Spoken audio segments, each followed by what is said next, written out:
चारू ओर लौके अन्हार।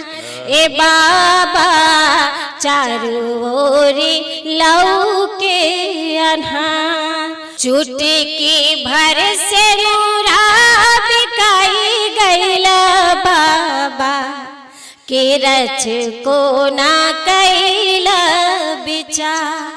आप सबके बच्चे ने अच्छा पढ़ा, आप सबकी बेटी ने, बहन ने अच्छा पढ़ा, तो आप सब थोड़ी थोड़ी तालियां देते रहिएगा। मैं पढ़ती हूँ, स्वागत सुनेगा। देखिए, मैंने अपने जीवन का जो पहला गीत है भोजपुरी का, वो मैं पढ़ती हूँ, सुने। एक सत्य घटना है, घर के पीछे हुई, और उस घटना के ने मुझे अंदर तक झकझोरा और उस ने मुझे एक गीत का जन्म दिया मेरे अंदर, वो मैं आप लोग के बीच में पढ़ती हूँ। चुटकी भर से नूरा बिकाई गैला बाबा के रच को ना कैला विचार। चुटकी भर से नूरा बिकाई गैला बाबा के रच को ना कैला विचार। बुझाला ना चुन चिड़ैयो दर दिया के खोतवा के दिहला उजाड़। ए बाबा खोतवा के दिहला उजाड़। और सुनिएगा, बच्चे की जब शादी होती है तो उसकी माँ नहीं होती है। आप जानते हैं कि आज भी समाज में बेटियों को जिनके हाथ लगा दिया जाता है वो चले जाते हैं। सुने। निरमोही कहारा के दुआरा बुलाई बाबा आदेला जियते कफना ओहा। ए बाबा देला जियते कफना ओहा। नेहिया के गुड़ाई मौनिया तू जानी बाबा आफे की देला खरपतवा। ए बाबा फेंकी देला खरपतवा। छूटी जाई सखियन कममता चरिया कि छूटी जाई भौजी के दुलार। ए बाबा छूटी जाई भौजी के दुलार। छूटी जाई बिराना सवन सजनवा कि छूटी जाई घरवा दुआर। ए बाबा छूटी जाई घरवा दुआर। आप सब जानते हैं कि बेटी का जब शादी होता है तो उसके मन में भी कुछ कुछ चलता है। कोई ये नहीं पूछता कि तुमको क्या चाहिए क्या नहीं चाहिए, उसके मन का कोई योग्य वर है नहीं है, बस उसके शादी करा दी जाती है। सुनेगा। कठवा का बेटी जानी अगिया में झोंकी देला आजर के भइले खंगा। ए बाबा जर के भइले खंगा। जनमत महुरिया तू देले होता बाबा त काहे होती माथावा के भार। ए बाबा काहे होती माथावा के भार। वाह वाह वाह, बहुत अच्छा, बहुत आभार सर। बहुत दिनों बाद भोजपुरी पढ़ रही हूँ तो डरते डरते पढ़ रही हूँ।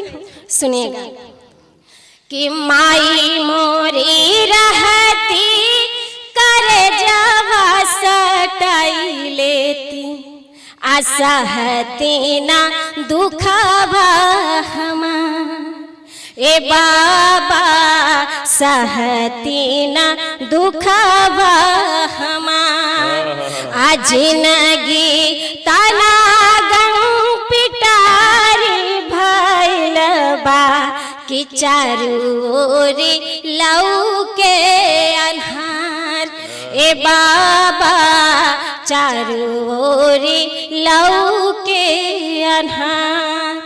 और इस गीत का आखिरी बंद है, सुनिएगा। बिटिया जन्म से अभाग्य हो बाबा कि जानी के मरमिया हमार। देखिए मैं जहाँ से आती हूँ ना, अभी भी है कि वहाँ जब लड़का होता है ना तो खूब मिठाइयाँ समोसे और छोले बांटे जाते हैं। और आज भी लड़की जब होती है ना तो बहुत कम परिवार में ऐसा है कि खुशी मनाई जाती है। लगभग लोग बहुत दुखी होके कहते हैं अरे बिटिया हुई है। तो बंद वहाँ है, सुनिएगा कि बिटिया जन्म से अभाग्य हो बाबा कि जानी ना मरमिया हमार ए बाबा जानी के मरमिया हमार। अभी धना करमावा में लिखलस हो बाबा किया चरे में आंसुअन का धार ए बाबा अचरे में आंसुअन का धार। बहुत बहुत आभार आप सभी का। बहुत अच्छा। अभी विभा जी कह रही थी बेटी क्या है, तो हमारे अध्यक्ष जी ने बतलाया कि बेटी जिंदगी का श्रृंगार है बेटी, जिंदगी का श्रृंगार है बेटी, माई बाबू का प्यार है बेटी, बेटी के कम जन आंखी सृष्टि का आधार है बेटी, सृष्टि का आधार है बेटी। विभा सिंह पुनः हम बीच। बहुत आभार आप सभी का। आइए मैं एक हिंदी का गीत, मेरा मन है कि मैं आप सबके बीच में पढ़ती हूँ, सुनेगा। प्यार का हद बोल है प्यार की भाषा जग में प्यार के रंग से भला बचा है कौन। प्रेम भरी बंसी कान्हा की, प्यार भरी बंसी कान्हा की जब भी बोलेगी कोई युग हो बनकर बाबर राधा डोलेगी। हाँ प्रेम भरी बंसी कान्हा की, प्यार भरी बंसी कान्हा की जब भी बोलेगी कोई युग हो बनकर बाबर राधा डोलेगी। इधर हमारी माताएं बहनें बैठी हैं, शिक्षिकाएं बैठी हैं, उनकी तालियां आ रही हैं, लेकिन इधर के लोग ऐसे खामोश हैं जैसे यहाँ नहीं कहीं और चले गए हैं। आप यहीं बैठे हैं सर, आप सब भी थोड़ी थोड़ी तालियां दीजिए, मुझे लगे कि आप सब यहीं विराजमान हैं। सुने। प्रेम भरी बंसी कान्हा की, प्यार ऐसे नहीं ताली बजानी होगी, नहीं एक लाइन पूरी रात गाऊंगी, सब के सब बैठे रह जाएंगे। अगर सुनना है तो थोड़ी थोड़ी दीजिए मुझे।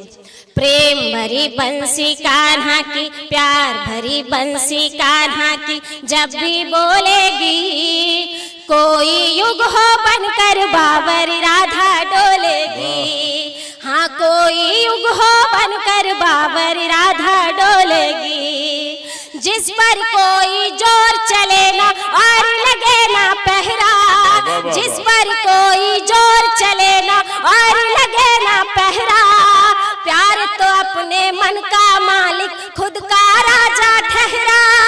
इसके मीठे बोल रसीले घाव मगर है गहरा, अंतर मन में पीर सुलगती ऊपर रंग सुनहरा।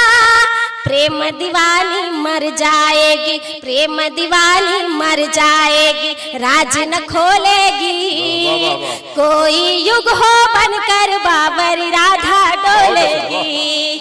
हाँ प्रेम भरी बंसी कान्हा की, प्यार भरी बंसी कान्हा की जब भी बोलेगी कोई युग हो बनकर बाबर राधा डोलेगी। और ये मेरे हृदय के बहुत करीब है सर, मैं पढ़ती हूँ, सुनिएगा।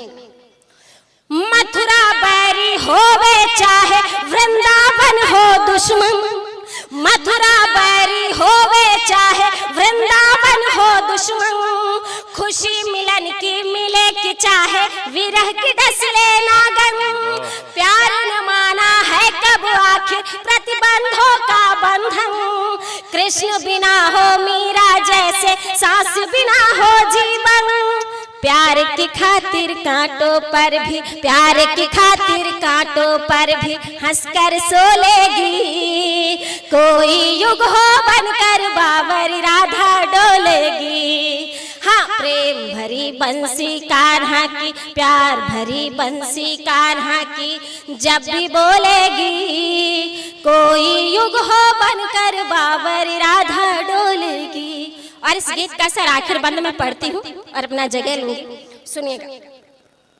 शीश महल का वैभव हो या जंगल की वीरानी, शीश महल का वैभव हो या जंगल की वीरानी, अपनी प्रेम तपस्या हर पल अपनी प्रेम कहानी, अपने धुन की पक्की जोगन हार कभी ना मानी, मोहन के मन बसी विभा तो हो गई राधा रानी, प्रेम पुजारन कुछ भी कर लो, प्रेम पुजारन कुछ भी कर लो, प्रेम ही घोलेगी, कोई युग हो बनकर बाबर राधा डोलेगी। हाँ, प्रेम भरी बंसी कान्हा की, प्यार भरी बंसी कान्हा की जब भी बोलेगी, कोई युग हो बनकर बाबर राधा डोलेगी।